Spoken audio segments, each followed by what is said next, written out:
Greetings, friends, and welcome to Captain Samuel's Seaside Cigars. The Waters of Centaurus was written in 1970 by white American author Rosel George Brown. Rosel was only 41 when she died, and this was her last book published posthumously. It is science fiction. Now, this book is actually the sequel to another book called Sybil Sue Blue. Nowhere on the book The Waters of Centaurus does it say that it's a sequel, and that rustles my jimmies. I prefer to read books in order. The Waters of Centaurus focuses on Sybil Sue Blue, a galactic police detective. She's a sexy human woman, single mother in her mid-40s, with black hair streaked with gray. She chain smokes cigars, drinks copious amounts of gin, is obsessed with makeup and hair, and is sexually promiscuous. Now, if you take another look at this cover, it doesn't look like a woman smoking with black hair streaked with gray. I think the person on the cover is actually a side character named Victoria, who's a rival to Sybil Sue Blue. So instead of putting the protagonist on the cover, they put this rando rival side character on the front. Wah, wah, wah, wah, wah. That's insulting to the protagonist. Anyways, the book is full of characters that were introduced in Book 1 and don't get much of an introduction here. As I mentioned, there's Victoria the rival, Steer the helicopter pilot love interest, Missy her promiscuous daughter, she's in her 20s, Jide the sexy fishman, and then there's a different type of fishman that lives on the planet, and they hatch as eggs, and so there is a set of 12 identical fishman twins. None of the characters were explained well. It was just assumed the reader would know the history of the characters and their relationships with each other from Book 1. And a lot of the backstory felt thin too. Sybil never does anything that felt like police work. It wasn't clear why she was on the water planet Centaurus.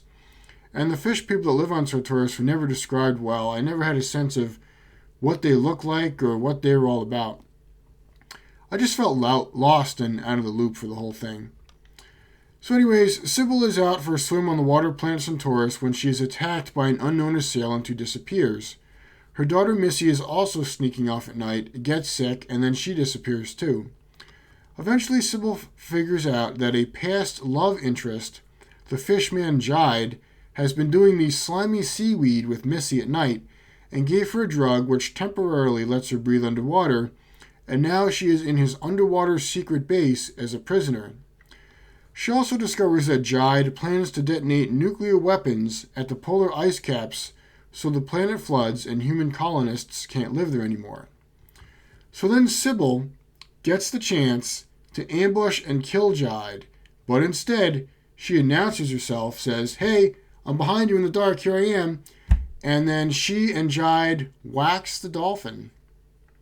And then after they finish waxing the dolphin, Jide tries to kill her. She escapes and infiltrates his underwater base to rescue her daughter. Sybil ambushes Jide again in the base and pulls him onto an air pocket underwater, and instead of killing him on the spot, lets him suffocate to death because she can't bear to kill him directly. And then, of course, his fishman cronies show up and rescue him. Then Jide recaptures Sybil and Missy, and to buy time before they can escape, Sybil and Jide do the 6-inch plunge again. After that, Sybil finally says, "Okay, that's enough for the sea worm wiggle," and stabs Jide to death. I guess she got over her compunctions about killing him. Sybil and Missy make an escape from the underwater secret base, where Sybil then does the greasy gyration with Steer the helicopter pilot. The world is saved. The end. Okay, so what I liked and didn't like about the book. The book might sound like it's salacious erotica with exciting spy hijinks, but I actually found it dull. The prose was serviceable at best, and the characters felt so thin and the world so poorly described that honestly I just had a hard time caring. For example, Jide the fishman, the antagonist, wants to flood the planet so human colonists couldn't survive there. Now that could be a chance to explore themes of colonialism and exploitation, maybe portray him in a sympathetic light. Nope.